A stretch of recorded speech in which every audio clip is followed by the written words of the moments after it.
So the Samsung Galaxy A15 and the A25 are very similar phones on the surface. However, there are differences that are legitimate enough to actually make you consider one phone over the other.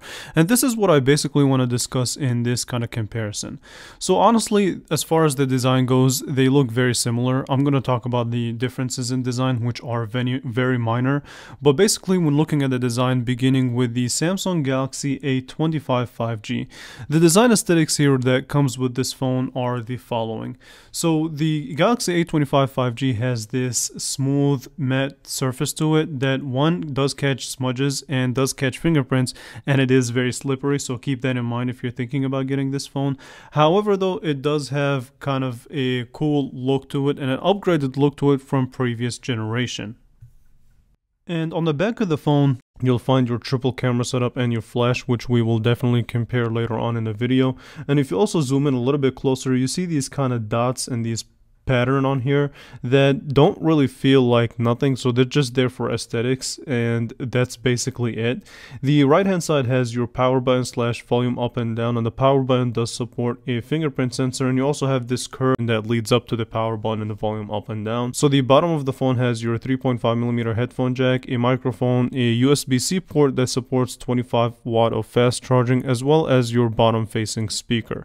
Okay, so this is now the Galaxy A15 5G, which, I mean, could you tell the difference that it is the A15 versus the A25? Yeah, it's not easy. So basically, yeah, very similar design, very similar aesthetics. The only thing that's different is that it uses this cool shade of blue versus the solid shade of blue that they have on the A25. And also, this phone doesn't have these little dots that the A25 has. So basically, that's the, I guess, main thing that is different. There's another thing that's different, but you'll look at them when we have them side by side. Yeah, so the similar story here is that you get the triple camera setup on the back with the LED flash, the same kind of design for the power button, volume up and down, the same port selection, which is your headphone jack, a microphone, as well as your bottom facing speaker. Yeah, that's the story behind the Galaxy A15's design. Now, when looking at these phones side by side is kind of where I can get to nitpick and give you guys a little bit more on the differences. So first of all, from a look perspective, you can tell that the Galaxy A25 is slightly wider, and also if you look at the coloring of both of these phones, the A15 5G has this kind of cool shade of blue that I like a little bit more than the lighter shade of blue that the Galaxy A25 has. And zooming in, you'll see that the A25 has these little dots that are just there again for aesthetic purposes. But other than that, just right off the top, it's really hard to tell the differences. So if you look at them from kind of the side perspective, here's what you'll also notice. So the camera protrusion is slightly more apparent on the Galaxy A15 versus the Galaxy A25, and the Galaxy A25's camera lenses are slightly larger. So that's also one of the things that I guess you could put into account when it comes to the differences. Like I said, they're really minor, so it's really hard to tell the differences as far as just straight aesthetics. As far as the power button, volume up and down, they look a little bit shifted downward on the A25 versus the Galaxy A15. But again, if you look at the ports themselves, yeah, it's like looking at the same exact phone. So with that being said, keep in mind that these are extremely similar in design, which means that just from a design perspective, it doesn't make sense for you to spend the extra $100 and get the A25 versus the A15. So the first major difference would be in the display department. So the Samsung Galaxy A25 has an AMOLED display that is 1080p, and it also supports a peak brightness of 1000 nits. In addition to all of that, it also has a 120 Hz refresh rate. So a high refresh rate combined with a nice AMOLED display that is bright and clear to see in outdoor conditions, especially in harsh sunlight conditions, it's really fantastic to use. So watching content, consuming media, going through your apps, playing games, things like that would be definitely an enjoyable experience. When comparing this display to the Galaxy A15, here's what you'll find. The Galaxy A15 also has a 1080p AMOLED display.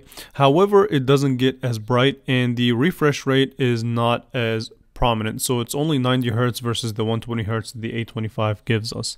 Now, to you, it may seem like not a big deal, but when I was using the A25 in outdoor conditions versus the A15, I was actually able to tell the difference. So the high refresh rate versus the brighter screen, is one of the reasons that Samsung is trying to do to justify that extra $100 price point. So next up then, what is the other difference that we need to be looking at? Well, speaker quality for one.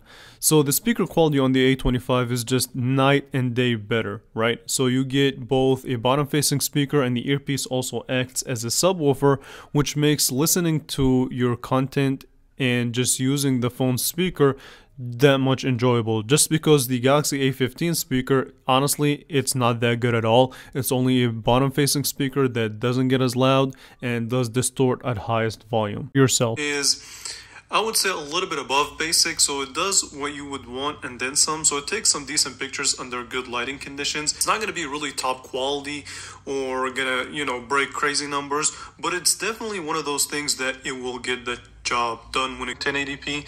But the video quality looks kind of embarrassing almost, so not really that good. It tends to kind of overexpose and underexpose in some situations. The colors, the sharpness, the details, the power button / volume up and down, and they're very clicky, very tactile, very quality buttons overall. And as far as the bottom of the phone, you do get your USB-C 2 microphones as well as your bottom facing speaker. And we're going to take a listen to the speaker quality in a little bit. So it's a bottom facing speaker. So yeah, the speaker is not all that good. I guess this is one of the sacrifices that had to be made in order to make this phone cost around $199.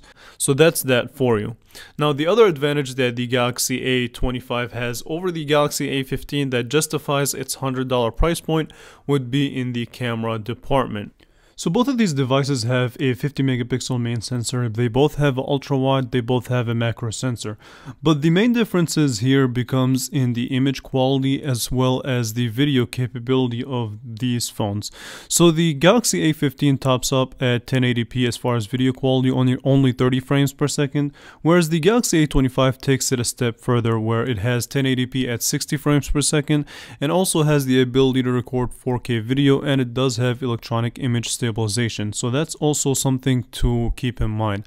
As far as the image quality goes, the Galaxy A25 is just much better at producing pictures, whether it's daylight conditions or even a little bit harsher light or even a little bit lower light conditions. It just does a much better job, and the video capability on the A25 is that much better. So if you want to see full comparisons of these cameras, I have the review for the Galaxy A15's camera in the description, as well as the A25, so check them out if you want more of a detailed review of these phones. But also, basically, the Galaxy A15 just produces more of a kind of washed picture shots. So the capability of the camera, you'll see that Samsung took a really big price cut when focusing on the camera quality of the Galaxy A15. So if you're looking at a better camera option, the A25 is definitely the way to go. It's just a much better performing camera.